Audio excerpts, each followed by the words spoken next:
es como la contraparte que tiene el poder, que sería como la libertad en ese sentido.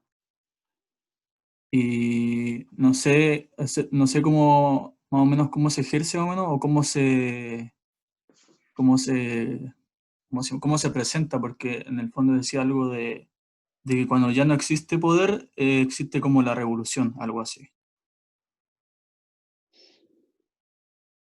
Mm. Eh,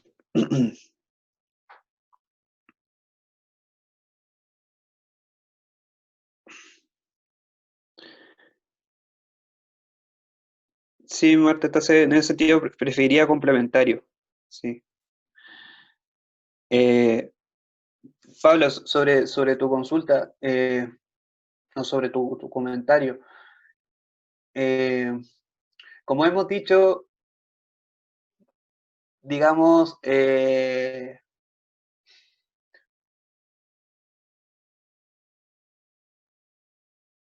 para Foucault la noción de poder es tal que eh, invalida, se podría decir, la idea de una fuera del poder. ¿Sí? El poder tiene que ver con un intercambio natural de acciones, o sea, no natural, un intercambio de acciones, eh, de prácticas, de, tan discursivas como materiales, pero finalmente siempre materiales, ¿no es cierto?, que constituyen, digamos, la subjetividad moderna, ¿sí? Entonces, eh, no existiría algo así como una fuera del poder, donde se encuentre, por ejemplo, la libertad, ¿sí? Eh, pero sí, por ejemplo, uno se puede de alguna forma relacionar con ese poder, con esas prácticas, de manera tal que posibiliten cierta resistencia.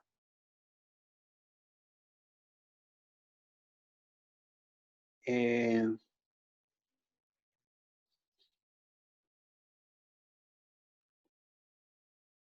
por eso la idea de que la resistencia se encuentra en aquello, en rechazar, por ejemplo, lo que somos, como dice Foucault, ¿no?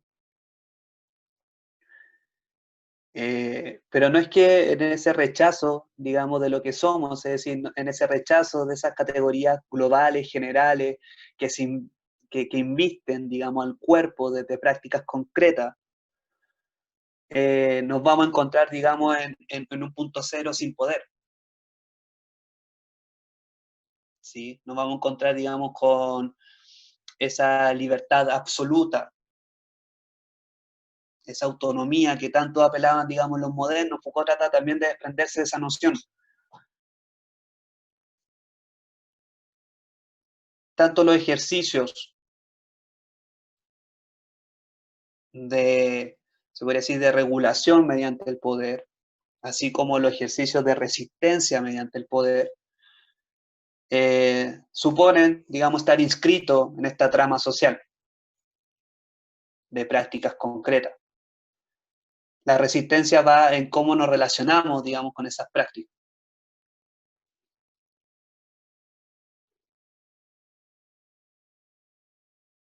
No hay una sustancia anterior, digamos, a, a ese tejido espeso que hemos hablado, que configura las relaciones de poder.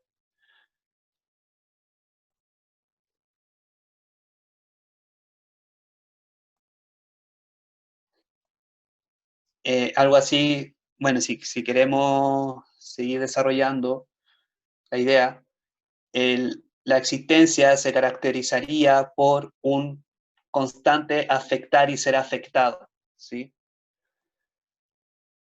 En cuanto a afectar y ser afectado, participar, digamos, de prácticas materiales, estar inscrito en una trama social de prácticas materiales, ¿sí? sin haber nada anterior a eso. Somos ese proceso constituyente en que se encuentran, se articulan, se confrontan, digamos, relaciones de poder.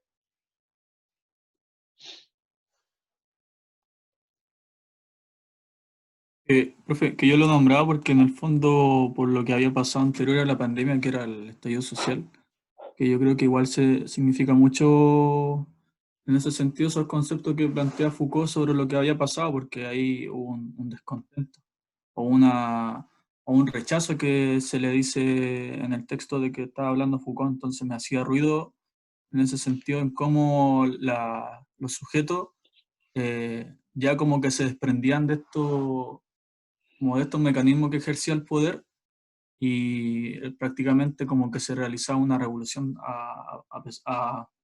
como respuesta a ello. Entonces por eso como que lo preguntaba, que como un tema ya como contingente también. Claro.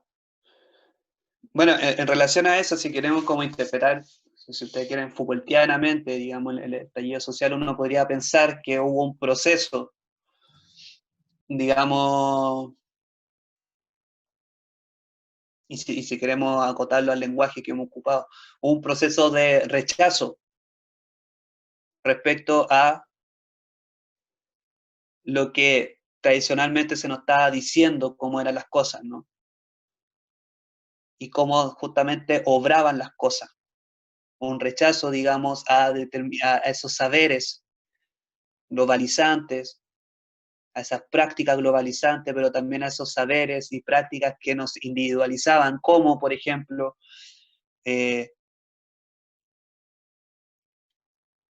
ciudadano precarizado, mujer, migrante, eh, pobre, ¿sí?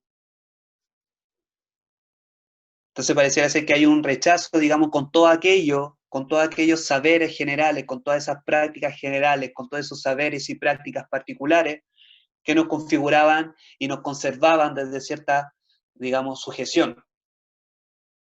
Pero ahora no es un rechazo que se inaugura el 18 de octubre.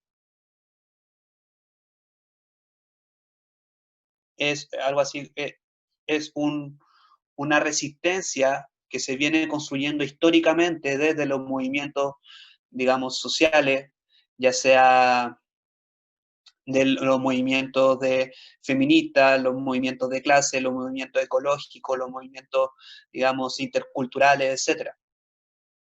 El 18 de octubre se encuentran, digamos, toda esa resistencia para configurar, digamos, una resistencia mayor. No sé, y siento que esto lo experimentamos, ¿no?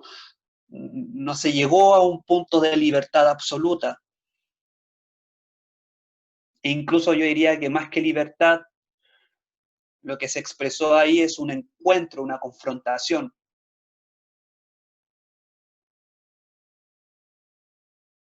Una confrontación que no va a decantar si es que se logra resolver a favor, digamos, por aquellas contingencias que buscan liberarse de lo tradicional, ¿no es cierto? Que no va a decantar, digamos, en el mundo libre, pero sí puede decantar, digamos, en nuevas formas, en nuevas prácticas, en nuevos saberes.